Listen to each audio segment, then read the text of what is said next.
पर एक बच्चा वीडियो देखकर सब्सक्राइब बटन और बेल आइकन दबाना भूल गया। अगली बार से वो बच्चा ही नहीं मिला। Hasta la vista, कैसे हो मेरे बादाम पेस्ता। मैं हूँ मन बुद्धिवालक और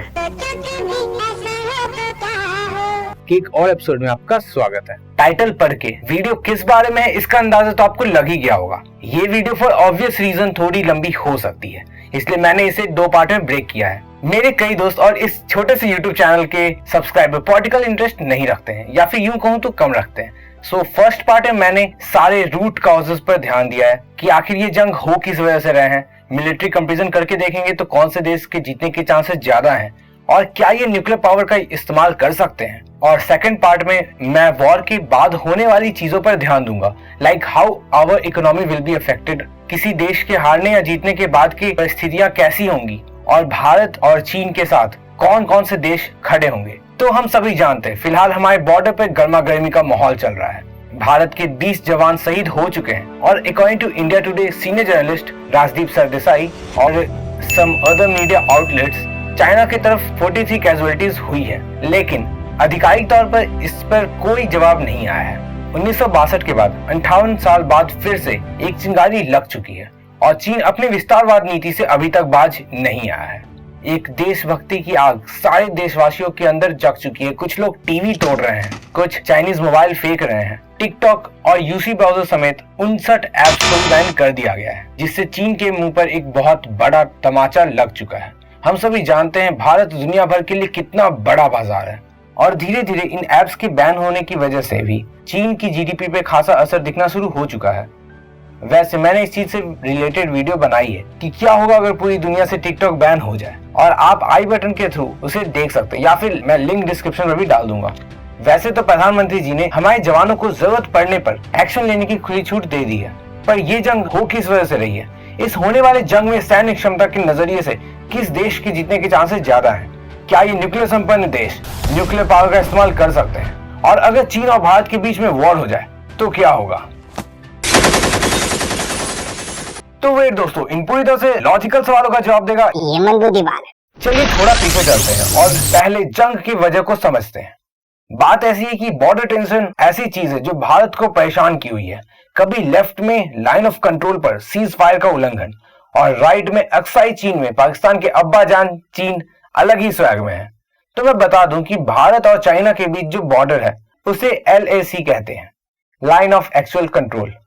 लेकिन समस्या यह है कि ये बॉर्डर काफी पुअरली डीमार्केटेड है और इस तरह के एरिया को एरिया ऑफ डिफरेंट परसेप्शन भी कहते हैं।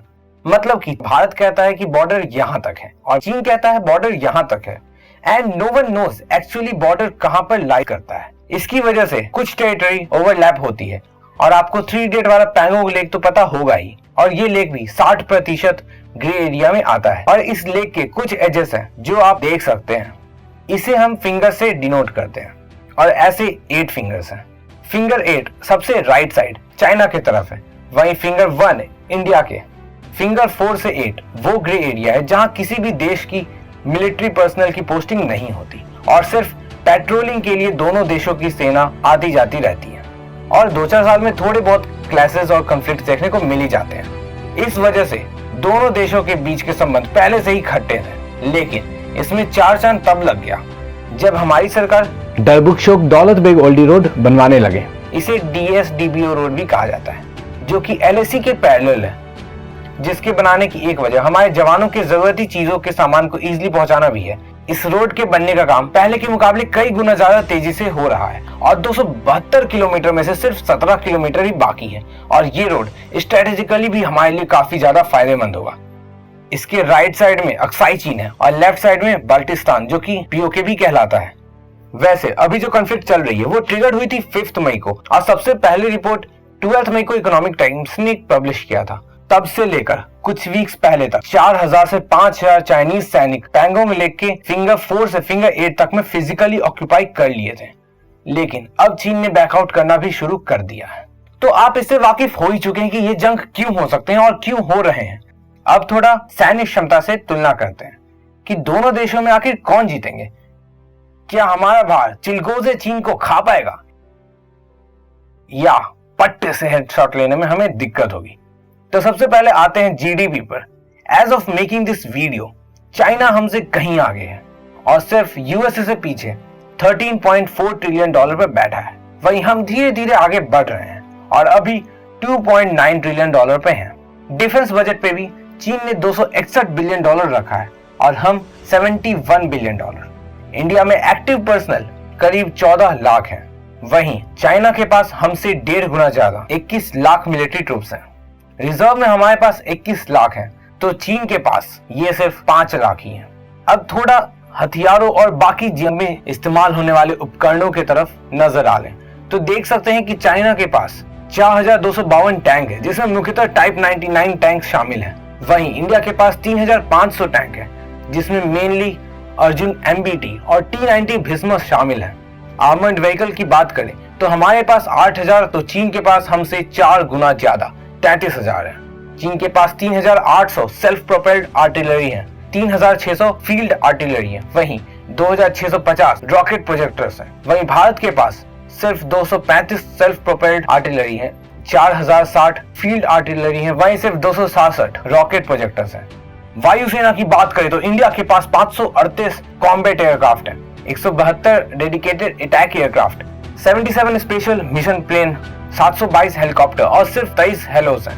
तो वहीं चीन के पास 1232 combat aircraft, 371 dedicated attack aircraft, 111 special mission planes, 911 helicopters और 281 हेलोस हैं। अब जानते हैं ब्रह्मास्त्र यानी न्यूक्लियर वेपन की दोनों देशों में क्या स्थिति है। तो दोनों ही न्यूक्लियर संपन्न देश हैं। इंडिया के पास 150 तो चाइना के पास 320 है। कुल मिलाकर ये चीजें तो पानी की तरह साफ है कि भले ही चीन क्वांटिटी में हमसे 20 हो, लेकिन भारत क्वालिटी में 200 है। वैसे भी चाइना के माल कैसे होते हैं ये तो हम सबको पता है ही। जैसे एक शेर 5 गीदड़ को अकेला संभाल सकता है, वैसे ही हमारे 14 लाख जवान उनके 21 क्या 25 लाख के लिए काफी हैं। यहाँ तक कि ग्लोबल पावर इंडेक्स के अकॉर्डिंग भी देखें तो चीन रैंकिंग में 3रे स्थान में है, वहीं भारत 4थे स्थान पर। अगर ऐसी कोई जंग होती है फिर तो हमें दोनों देशों के बीच कांटे की टक्कर देखने को मिल सकती है, क्योंकि ये 1962 वाला भारत नहीं है, ये 2020 का न्यू भारत है। और एक्सपोर्ट इंपोर्ट जैसी चीजों की वजह से बहुत बड़ा नुकसान चीन को झेलना पड़ सकता है। वैसे कभी सोचा है वॉर के बाद की परिस्थितियां क्या होगी? क्यों नहीं गवर्नमेंट चाइना से गुड्स इंपोर्ट करने पर बैन लगा देती है? क्या इससे वर्ल्ड वॉर 3 की शुरुआत होगी? और आखिर कौन से देश किसके साथ खड़े होंगे? लेकिन ये हम डिटेल में इसके सेकंड पार्ट में सोचेंगे। तब तक के लिए सोचो कभी ऐसा हो तो क्या हो कि एक और एपिसोड में हम फिर से मिलेंगे। तुम लोग कहीं मत जाना, क्योंकि जाना वापस तो यहीं पे है आना।